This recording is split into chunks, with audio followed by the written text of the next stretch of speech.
Jamie, great to see you again. We spoke to you literally just after you joined Surrey. You'd driven up to the Kia Oval, you'd unpacked your bags, and now I bet you the skipper is not wanting to drop you at all. 8 wins from 8. How have you guys kept the streak going? I don't know. I think it's just T20 is a funny game of cricket. You can get on a roll and it just sort of you get on that winning habit. As I said previously, it's just you get on that winning roll and you just sort of keep going with it. And manager, we've done that so far, and hopefully we can keep it going. I was reading the other day, I didn't realise you hadn't batted above 9 domestically in T20 cricket for 4 years. Now you've batted at 5, 6 and 7. How have you adapted, if anything, to that task? It's not really changed much. Like it's more the situations of the games I've gone in on. Obviously at Middlesex, I think I batted at I go at 5 or 6, but like the foundation was already set, and it was just almost a license just to go and do what you do. So yeah, that's just how it's gone, and obviously we've done very well. So I've been able to go up the order a little bit. But you know, I sort of see myself as sort of like a floater.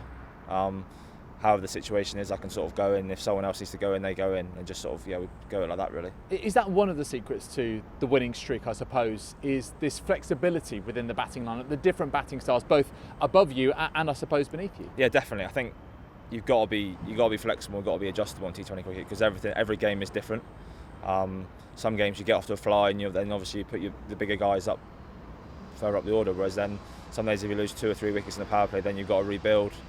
And then you still got those other guys that can come in and get us up to a decent score again. Do you relish the role as finisher though? Because you've had 29 off 12, you've had 40 off 22.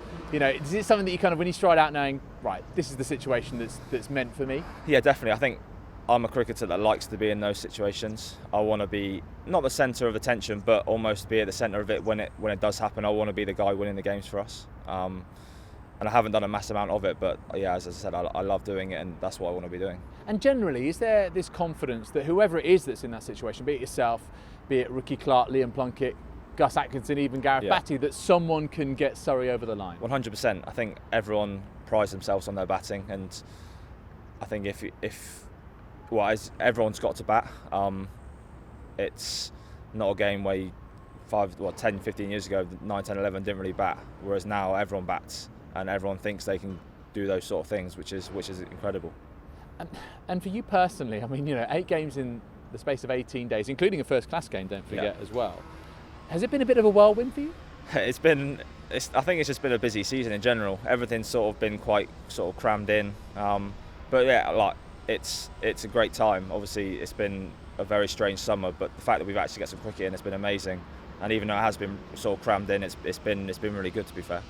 And you've obviously been able to play with players with huge experience like Hashim Amla, for example, Liam Plunkett's in his mid-30s, but also you've now managed to see, for a decent while now, firsthand, the quality of the academy graduates, the likes of Gus Atkinson, Jamie Smith.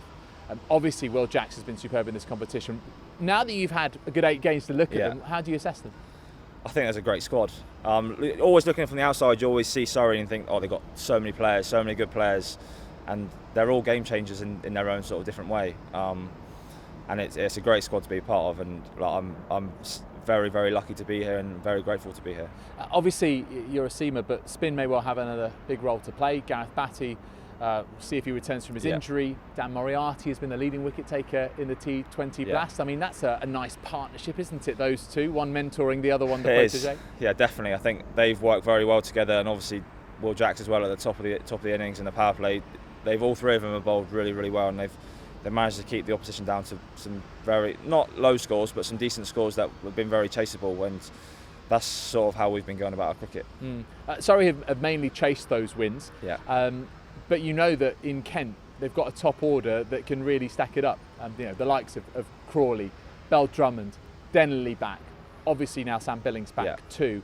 How important is it to not let them establish momentum and relationships and partnerships in the field? Yeah, definitely. I think we know they've got a very good side, but all it is a couple of wickets early on, and then they can't really get away from us because you think they can't really go as hard too early.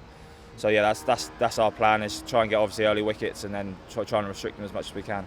But then obviously if we're batting first, then it's still the same thing as obviously just trying to. We do the right things that we think is the right thing, and if it works, it works. If it doesn't, it's just didn't work that day.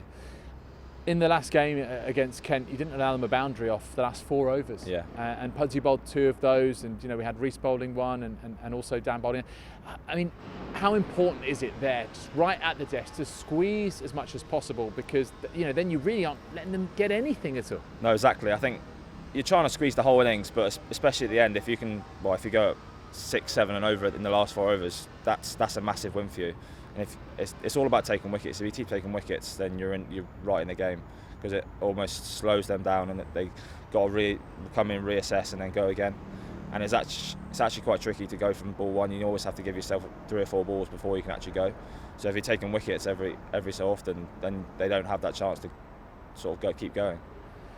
And obviously Surrey have got all the momentum right now, but what would it mean to make a final say? It's been a little while since Surrey have been there. 2014 was the last time they were at finals day.